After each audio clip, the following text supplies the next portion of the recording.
In this video, I'm going to talk about 5 methods with which you can start earning money online, part 2. Hello and welcome back. If you haven't yet watched the first part of this video series, 5 ways how to make money online as a teenager, go and watch that right now. First watch that and then come and watch the second part. Here's the video. Go and watch part 1 first and then come back to watch this video, part 2. My name is Aniket Biswas and I am your host, and you must be hoping that who am I to tell you how to earn money online? Well, firstly, I'm a teenager, and secondly, although I'm still in high school, it's been almost 2 years that I have started making money online, so you can trust me on these methods. And out of all the methods that I tell you, I've personally done and I'm still doing a couple of them, so it'll be a nice time talking about them. Number 1, sell POD items on platforms like Zazzle, Teespring and Redbubble. Now, if you don't know what POD is, POD stands for print on demand. Now, absolutely don't worry, because you don't have a selling part to do here. Your role is very easy. Now, as a beginner to the make money online space, especially if you're an artist, this is probably one of the easiest and the best methods to get started. Now, although I use the term selling, you don't have to practically sell anything over here. You just have to play the role of an artist and make beautiful, eye-catching designs that you can get printed on stuff like t-shirt, mugs, clocks and so many types of other POD items. Just make sure that your design looks good on these various items, and definitely on every platform you will be getting a preview so you can judge very nicely. As an artist, you can make these designs on Adobe Photoshop or Adobe Illustrator, and if you cannot afford those softwares, then you can use Canva. Now, Canva is an awesome tool in my opinion. This is a tool which every business person, everybody in this make money online space is probably using in the digital marketing space. And I personally love it because it helps me so much in everything. Even when making videos, all the illustrations I put in the video, everything, Canva is super helpful. And in case if you're wondering that Canva is not as advanced as Photoshop or Illustrator, yes, it is not that advanced, but if you are starting out, it is still an awesome tool. Like, I know so many of these YouTubers out there who use nothing but Canva and still they are able to earn a significant amount of money as a POD artist. So Photoshop or Illustrator is not a compulsory thing. So you have absolutely no excuses. If you cannot afford Photoshop or Illustrator, Canva is free. I'll leave a link below in the description. You can go and sign up to Canva from there. This business model works like you create a nice design and you upload it to your profile to the platform of Redbubble, Teespring or Zazzle or whatever. And these platforms are like marketplaces. They have tie-up with their own manufacturers who will print your design on the items and ship it to the customer. So you are just like an artist on it, and you get a certain commission, a fixed percentage of commission when a product sells with your design on it. Now, there are many platforms where you can do this, but my favorite out of all of these are Redbubble. This method involves you just going out as an artist and you don't have to do any marketing. And if you also want to take up the responsibility of the marketing, then you can simply create a Shopify store, tie up with a print-on-demand company like Printful or Printify, and then you will get the whole profit and instead of just a small piece of commission. But that is going to be pretty tough because you have to handle all the marketing which you're gonna do on social media. That can be tough. But if you're starting out only as an artist, I think Redbubble is the perfect choice for you. In Redbubble, you can also control the commission, the percentage of commission that you get. It's in your hands. So yes, you can actually push up the amount you get paid, but parallelly the price of the item will also increase because Redbubble also has to make some money, right? And so if you set a very high commission, the scenario will become very impractical. So as an artist, you can get started with POD and start making money online. And as you get more and more experience in this money making space as an artist, it will be more beneficial for you, because once you get accustomed to all these, you can get into the scenario of NFTs. Now, if you don't know what NFTs are, you can just look it up on Google or YouTube, but NFTs are exploding right now, but still it is in its infancy. It has a long way to go and artists are going to make a hell ton of money with these. NFTs are literally gonna be huge opportunities for artists. Number 2, start a YouTube channel. Now, yes, that is what I am doing here. When I'm making this video, I don't have many subscribers and I have just started out. But I can see that this can be a very good option for you because this is my second channel and my first channel is currently sitting at 8,000 subscribers and it has like one video at more than 1 million views, and it has given me some good amount of money. And taking in consideration the amount of mistakes that I made in my first channel, because I started out as a pure noob, I could have literally made 5 times the amount of money that I have actually made with YouTube. Now that I've got a big lesson from my first channel, I'm not going to repeat those same mistakes in the second channel, and I know the destiny of the second channel, this channel, is going to be huge. Now on this first channel, which was a theme channel, I didn't show my face. And believe me, I'm not a tech savvy guy, and neither am I interested in tech. I started that YouTube channel 3 years back because I saw many of these YouTube channels doing very well in the same niche, that is tech. This was a very good niche, but I didn't see other niche. I was basically getting all the recommendations on my YouTube was tech. All the recommendation of the videos were tech. That's why I thought tech would be a very good option to get into.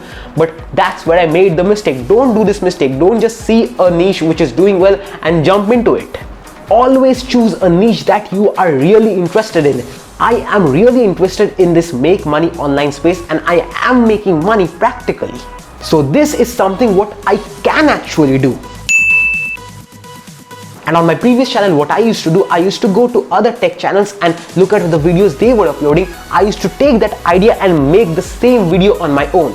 Now definitely that's not wrong, because I'm not stealing anything. I'm just taking inspiration from the idea. But still, I would be making videos on something I am least interested. Rather, I would be someone preaching something which I don't practice. But in case of this channel, it is not like that, because I do make money online, and that's what I am talking about on this channel.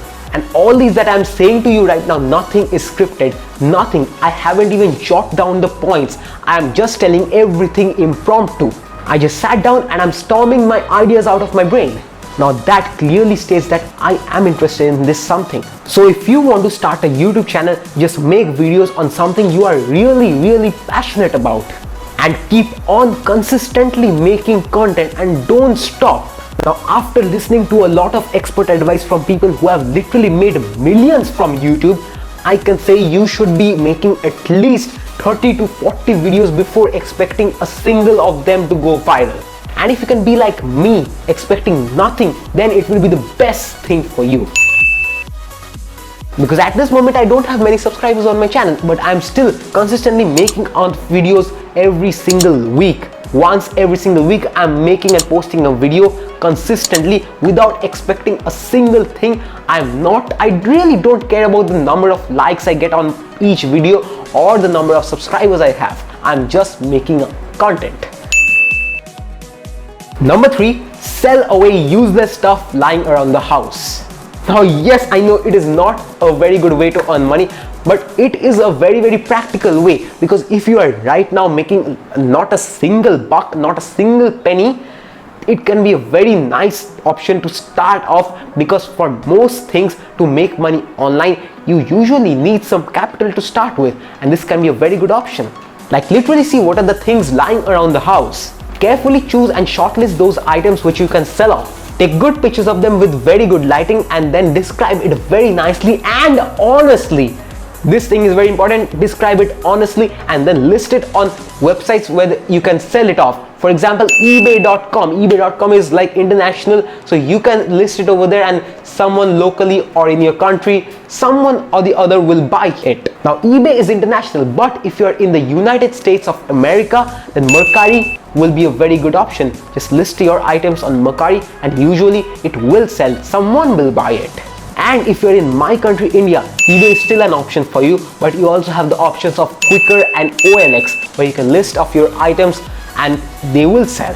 Now the reason why I'm telling you about this method, why I'm asking you to sell off the things lying around your home which you don't need anymore, because I am planning to do the same. Like I have a couple of things which I don't need at my home and I'm planning to do the same. So I thought you can also do it. Like the common family has a lot of things at home which they don't need anymore. Just look at this. This is a treadmill and I don't use it anymore. Like nobody in my house uses it. So I think I can sell it off. Like look around you. What are the things that are lying around? Sell them off. For example, if you're a teenager and even if you're not, old books are something which almost every house has. So sell off your old books, the books you have used in school or maybe in college. Just sell them off. For example, this book, Expert Secrets, this is getting mirrored, I think, because yeah, I'm using the front camera. This is getting mirrored. Expert Secrets, this book by Russell Brunson, if I saw it on eBay, even in a used version or second hand book of Expert Secrets, I would have bought it. So just look around, what are the things you don't need anymore, and sell them off, get rid of them, and you will get some money in return. Number 4, learn a skill. Now this one is definitely not going to be easy, but on the contrary, this one is going to be a very high paying job. Like if you can take some time and learn a skill, for example, Photoshop, video editing, web development, SEO, copywriting, these can be extremely high paying. Yes, so I am literally asking you to freelance. Now firstly, choose a skill that you maybe are interested in, and after that, this is going to be a tough thing, but do it. This is going to be worth it.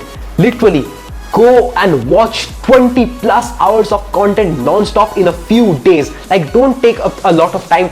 Within 2 to 3 days, watch 20 plus hours of content. Like 2 to 3 days is going to be not 2 to 3 days, but take some time and watch 20-30 plus hours of content on YouTube. YouTube is a very vast source of education. Whatever skill you want to learn, you can learn there. Go and watch. You will get a huge knowledge, a vast knowledge of any skill you want. And yes, definitely you can also buy a course if you want of that particular skill, be it copywriting, web building. You have courses on Udemy, Coursera, or whatever. You have courses out there, you can buy one.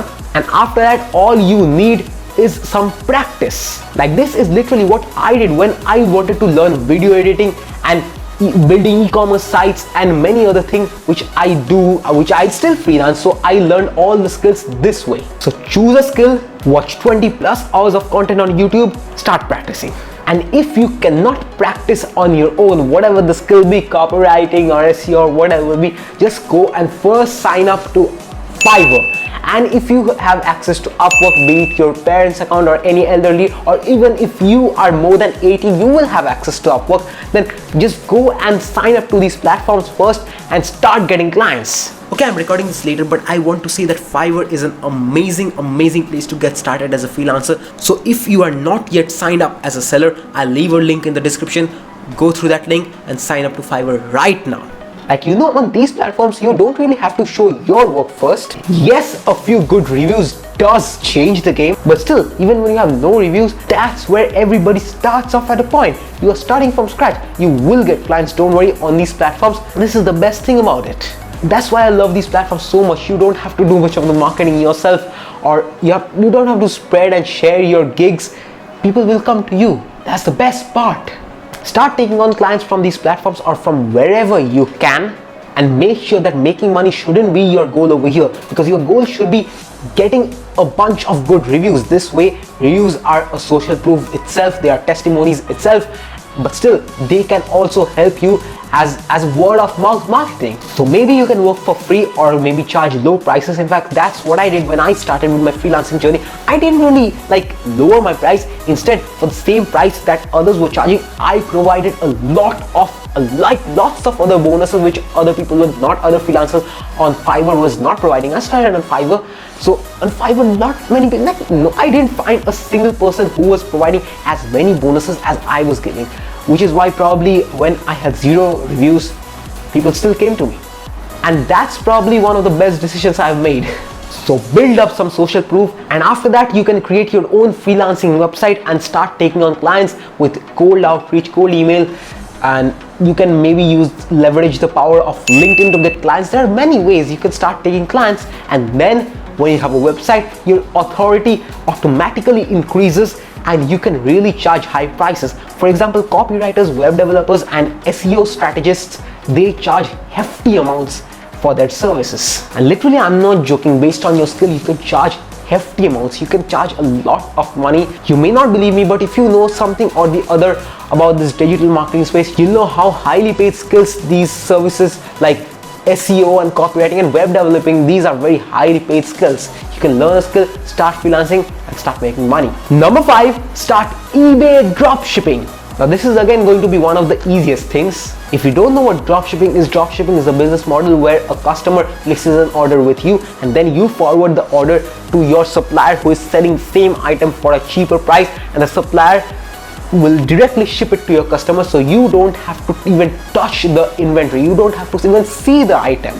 That's why this is one of the easiest things to do, because on eBay you don't have to do any of the marketing unless you want to put some money in for PPC advertising and you want to promote your listing. But still, even without paying, without advertising, eBay is an awesome source where without marketing your products will sell. So just do some product research and see what other eBay stores are selling, what other successful eBay stores are selling, and get hold of those products and list it on your items. Optimize it for SEO, put in a lot of keywords, and this is a very important part. Remember, eBay is after all a search engine. That's why you should be optimizing your listing for SEO. What I mean by this is put a lot of keywords in the title and description of your product listing, things that customers may search on eBay and you may want your product to appear on that search. And again, with eBay, consistency can be a very important and powerful factor. Listening to expert advices, I'll say that post at least 1 or 2 products every single day on eBay. This way, eBay will see some activity and there will be high chance of eBay pushing your listing, pushing your product at the top of search results. If you have so sorry that clip got deleted, but what I wanted to say that your product listing has to be very well keyword optimized. You should optimize it for SEO, and keywords should be filled in your product description and title. This way eBay will push your listing to the top of the search result, and that's what you want. And as of supplier, you have so many supplier websites out there who sell products for such a cheap price. You can also use Amazon. Amazon also has products which they sell for such cheap prices. Apart from that, you have AliExpress, you have Alibaba, you have Walmart, you have Home Depot, you have Target. You have literally so many options and so many products that they are selling for hugely underpriced prices. You can sell them. So that's it. If you have liked this video, go and smash the hell out of that like button. It would mean a lot. And if you have not yet watched the first part of this video series, 5 ways how to make money online as a teenager, I'll leave the link below in the description. Go down there and watch it. And if you're new to this channel, please do consider subscribing, as I bring out videos every single week that is related to entrepreneurship, finance, making money, online marketing, and that type of stuff.